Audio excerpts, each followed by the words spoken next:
Welcome back. I'm gonna take a break from the hockey stuff. I even have a hockey board I have all set up here in a video I'm gonna do later. But I wanted to talk about influencers. Now people could look and go, well, isn't he an influencer? I don't consider myself to be an influencer. I talk about hockey. I don't influence opinion on hockey as far as I can tell. I've had the odd meme created. I've definitely seen people passing along those memes, and definitely having 8 years of YouTube videos, there are certain portions of the audience that are used to me being part of their day to day life. So um, I see myself, yes, as a YouTuber, and I do see my job as being important to some, and I take it very, very seriously. But I don't consider myself an influencer, and I do not behave in public like some of what I've been seeing. I've been watching some videos lately. I get asked, what YouTube videos do you watch? Not usually sports related, to be honest. And I've been watching stuff about influencers. I watched one today on momfluencers. Angelica Olis putting that one up, and she does good work. She's got over 500,000 subscribers. I enjoy her videos, but yeah, and that's a channel people are gonna be like, he watches. I think I saw one of her. He watches that. Yes, yes. One thing that I've learned over the years is keep an eye on what other people are doing on this platform, on other platforms, because when they do something stupid, it could affect my income. So I definitely keep track of what other channels are doing, other people are doing, because when they do something that upsets, say, the people who are paying to advertise on YouTube, it can negatively impact my income, which has happened a couple of times. So I wanted to do like 10 guidelines that I would like to give to young influencers. I'm saying young, even though there are some older influencers who don't know how to behave either. And I'm not going to call them all out by name here, but I'm sure people can guess. So the first piece of advice I would give is don't crime. And I'm talking even petty crime. Like, and I know that, and I've been watching Moist Critical's videos, and a lot of Kick is just criminals. So if I see somebody live streaming when we go down to California, the first question I would ask if they approach me is, "Are you on Kick right now?" And if their answer is yes, I will turn and go the other way. So criming's bad, but don't film your criming. Don't go. Look at this. I'm stealing a car. Why? The one thing I do not understand in society right now is why people film themselves criming. You're helping the police. Like, honestly, I think there should be somebody at almost every police station just following local influencers. You could just tip guys off. Yeah. So there's a guy on the corner of Yale and Main Street. Yeah. We've got public indecency and intoxication, harassment, and I think, yep, definitely battery with that one. So you can get over there. Like, seriously, just follow, wait for live streams, local live stream, done, easy. They all film their crimes now. It's easy. You could just sit in a couch and be the police. So yeah, don't film it and don't do it. So first thing is don't do the crime, and second, don't film it because that just makes you look not intelligent. Also, you're not the main character. One thing that drives me nuts is that it feels like sometimes people get their phone out, and while they're filming, okay, now you're in my world. If you are in the background of my video, you're in my world. If I'm filming and it's everything in front of me, too bad you're in my world. This is my I own this world. This is all my. It's not a thing. Everybody has the same right to not talk to you. Everyone has the same right to be their own main character. And certainly, when you look at YouTubers and influencers in general, there's certainly some main character syndrome that most of us, and even myself at times, yes, it's there. But you can't let that negatively impact others. As soon as you are bothering somebody else's day, you're doing it wrong.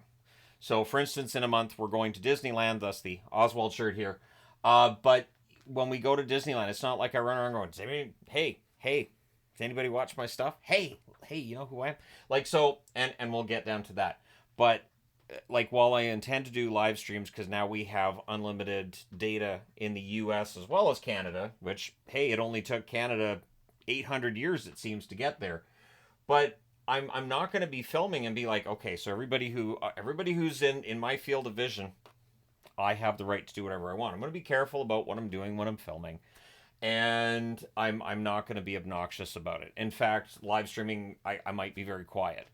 The live streams will likely be mostly on this channel while we're down there, and I don't feel like I have to talk. In fact, there's times where I'm watching live streams from Disneyland and I kind of get irritated because the person who's making that video and doing that live stream doesn't shut up. And I'm not talking about answering comments, just they just feel like they have to just keep rambling. It's people who I think are scared of silence. Silence can be good. Silence can be a very good thing at times, right? So you don't have the right to bother everybody else's day. I think we can all agree on this, correct? And get out of the way. So part of this, and this is something that Yvonne's talked to me about, we have a corn maze locally, and she's talked about how the Instagram girls get into the corn maze and they'll spend like 15, 20 minutes trying to get the perfect shot of them with, with the maze in the background and like just perfect. Take the picture and go. Like I don't know how this generation would have dealt with pictures the way it was when I was a kid. Because you got 24 pictures on a roll. And guess what? Whatever face you were making in the picture that your mom took, that's the face you're making. She's not taking 48 other pictures. She's not waiting until you get the perfect pose. It's not a thing. Get out of the way. So, like, the last time that my wife took the kids to the corn maze, she was like, this isn't fun because there's these Instagram girls in here that are just trying to get perfect shots, and we have to keep walking around them, and they're, and they make it so that between them and the person taking the photos, because sometimes it's not them taking the photos, you can't get through. Well, to me, that should be something that gets them kicked out. Well, we'll talk about that. So that's not really a crime, but it's an annoyance. Which brings us to this part. It really can disappear. One thing that I always use, and I make sure I stay as humble as possible. As a man in his early 50s, I understand that the work that I do on YouTube and the videos that I make and the fact that I can make an income is an absolute blessing and a joy. And I am grateful every single day that I can be on this set talking to the fine people on the internet and that the fine people on the internet watch my videos. I am so grateful. The way that some of these people behave because they have this following that feel like, hey, I'm a big deal because look at them. I'm kind of a big deal. See, and I don't carry myself that way. Like, okay, so for instance, going back to, we went to Anaheim in January. And I went to the Ducks game, courtesy of the Anaheim Ducks. They were great. The Anaheim Ducks are just fantastic to talk to and deal with. And there were people who looked at me kind of funny because I had somebody from the Ducks coming down. I got one of those chains around my neck, basically saying I'm allowed to be in certain areas. And I just found it kind of funny that there were people who looked at me like, who's that guy? Because my reaction to that was, I can't believe this is happening. This is weird. So it's not a matter of me being like, hey, see this? See this tag? I got this tag. You don't. The whole thing to me is bizarre. For the first 43 years of my life, nobody cared about what I had to say. I had every boss I had ever had telling me to shut up about hockey and get back to work. And now I have to shut up and get back to hockey. It's the weirdest thing. So, and again, this is why I've talked about this on this channel before. I think it benefits me that I became a YouTuber later in life. I think if I got this in my... You know what? No, if I'd got this in my 20s, I think I just would have been blown away by the whole thing. I don't think it would have gone to my head. I don't think I would have been one of these, I'm the main character, look how big and tough I am. But it can disappear. It can go away. And if it doesn't, great. If it does, you have to know that you did your best and treat people well. Because part of the problem is, so you have this big following, everything's going great, awesome. But you're kind of a prick, right? I would use another word if there was a more G-rated word I'd use, but it is the best, most accurate description word there is out there. When things fall apart, because people realize he's kind of a jerk, you're going to need to get work. You're going to need to be able to make money. And if people go, I recognize you from TikTok. I know, weren't you the one that got booted off Kick? Weren't you the one that ended up in jail? Like, these are things people remember. And so then when you're back down on the same level as everybody else, and I'm not saying that influencers are above everybody else, but there seems to be that opinion that, well, now I'm famous, right? You may not get treated so well by people when that fame disappears. For whatever reason, it disappears. Like I said, do you know who I am? That should be, don't. I joke about saying it. I joke about saying it. I think it is one of the worst phrases. As soon as you have the gall to say, do you know who I am? You're in deep trouble. You're done. Whether you're saying it to just somebody on the street or you're saying it to a police officer, bad idea to say it to a police officer, or whoever, or, you're out in the woods and you run across a mountain lion that decides you look like tasty food. You can't just, do you know who I am? Because mountain lions can answer with nothing. They don't speak. And you're done. As I was told when I worked up at summer camp, if you run across a bear in the woods, you can do the play dead works and, just don't be aggressive, or, if you can get away, you can, and sometimes you can act big and they run off. If you see a mountain lion / cougar, you're done. There is nothing that you can do. So, yeah. So do you know who I am? Will not work. It won't work on a bear either. It's still gonna be like, I wasn't gonna attack him, but did you hear he just said, do you know who I am? So I usually leave humans alone, but this one looks tasty. So that's why that one's in red. That's why it's in quotes, because to me it speaks for itself. You just don't. You don't. If you feel like your brain goes, now's a good time to say, do you know who I am? The answer is it's not. Don't do it. Don't do it. Just stop. Right then, you just stop. Everyone else could be recording you too. One thing I've talked about on the main channel, I've talked about on here too a little bit, is that when I'm out in public, I am aware there are people who know who I am. So, I'm not saying, do you know who I am? There are people who will do that sort of side glance. One of my favorite interactions wasn't even an interaction. I was in the Vancouver Canucks store, and somebody came over and took a selfie with me. And somebody else standing off to the side was like, who is that? And the guy responded with, he's just some YouTuber. I love that response. So if you're watching this, thanks. I'm serious. Just some YouTuber. I wish people took that as their attitude all the time. And I'm glad when that's it. For fans to come over and, hey, can I take a selfie? Great. And for other people to go, he's just some YouTuber. I don't care. Good. Because in general, there are YouTubers I might approach and say, hey, nice to see you here. How's your day going? I wouldn't ask for a selfie. But there are others too that I'd be like, yeah, I know who that is. Let's just go in that direction. So just keep in mind that while they may not physically be recording you, they're watching what you do. They're listening to what you say. So again, going back to the time at the Canucks store, somebody comes over and goes, can I get a selfie? And I'm like, no, not right now. That same person who's going to be like, who is that?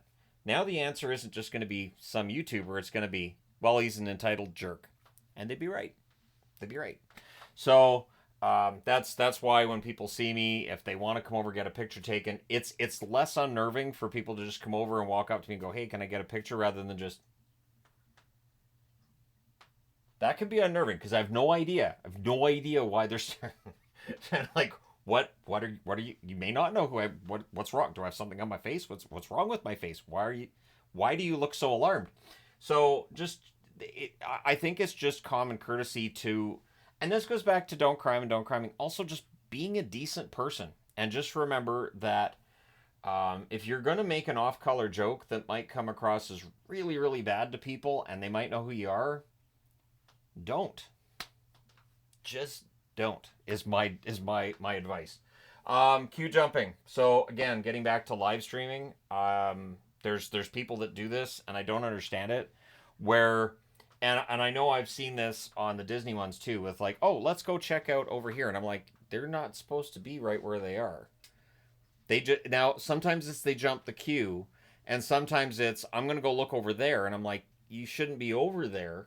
And I'll also throw in here, I've seen with the Disney ones, people that are there after it's closed, and they're just lingering around the park and just, let's look over here. And it's like, okay, the park is closed. The Disney cast members would like you to leave. Just because you're live streaming and you've got 500 people watching your live stream does not mean you shouldn't leave. Doesn't mean you should stick around until like 1 a.m. Like when it's 12 o'clock in Disneyland, which is the closing time, I'm out the door. Like I am headed straight out. I might not be out of the exit as of yet, but I'm at least on Main Street. And so I have left the rides because I think to myself, they got to get cleaned up. They've got to get all their crews in. The earlier that I get out, the earlier they get their crews in, and then the park is going to be good to go for the morning for the next day's chaos that's coming in. So again, and it's not on the board, but I think it kind of stands with all this. Think about others. Think about what others are doing. And if you view it as being a peon job, it doesn't matter. They still have to do it. It has to get done. And so it can be obnoxious when people are jumping the queue and they're going into areas they're not supposed to because they got a phone and they're doing a live stream or a video and they feel like I can do this because I got 500 people watch me. No, get your butt out of the park. Just go. And if you're a Disney cast member, you may very well agree with me right now and you might be glad that I'm saying it. It just, like, I understand there's people who don't like Disney and there are people who are obsessed with Disney, but you should respect the people that's their job. It may not be fun. They may be sick of the music in the area they work every single day. They may hate the uniform that they have to wear every single day. The dignity you provide them by getting out of their area and letting them go home, I think, is immeasurable. I would think that's great. And also, stop filming the crimes without expecting consequences. So getting back to the criming and the criming, more criming talk, because this really shouldn't be a thing. I would think this is self-explanatory. When you film a crime, you can get arrested. You can. And it doesn't matter how many followers you have. It doesn't matter. And if you've filmed the crime and you've done the police's work for them, they'll give you a tip of the cap. Because, like, you're still bound by the same laws as the rest of us. You still have to follow the rules. And if you don't, there's certain things that can happen, including consequences. A lot of consequences. So I hope this has been good for people. I hope this has resonated with some watching, because honestly, if this is sort of irking me a little bit, it has to be irking a lot of other people, because I almost never go on TikTok. I don't use Kick. I don't even have it on my phone. I don't touch it. I know there's other streaming services as well. I don't really use or go on Twitch.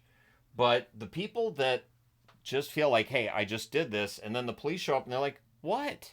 What did I do? The crime you just filmed, the crimes you're filming every day. Why? Why are you doing this?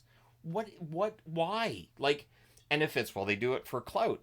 Okay, but they're going to go to jail. They're ruining the rest of their life just so that people know who they are. If you're that obsessed with people knowing who you are, get a piece of tape, Scotch tape, magnet, do whatever you want to do. Make it so that your name is publicly visible at all times. You could just put, hi, my name is. You could just have a shirt and on the back just write who you are and what you do and why you're special. And then everybody knows who you are. And then that way you've created your own shirt clout without criming, being in everybody else's way, and just being generally obnoxious. And you can just wear a t-shirt that says, do you know who I am? Because then you just point at the shirt, and then you never have to actually say it out loud. You just point at the shirt. And when they go, I don't know who you are, just point at the back of your shirt, where you give your whole life story, because that's how the internet works now. So, anyways, I hope this has been helpful.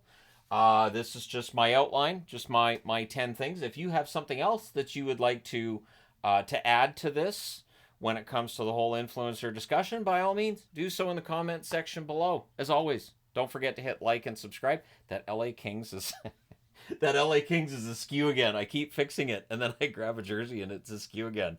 And when I see it, I'm like, how many people with OCD are going nuts right now? I'm sorry. I'm going to apologize to any OCD people that are like, it's askew.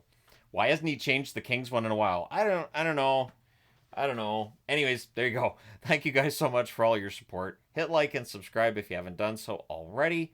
And yeah, I will talk to you guys again soon.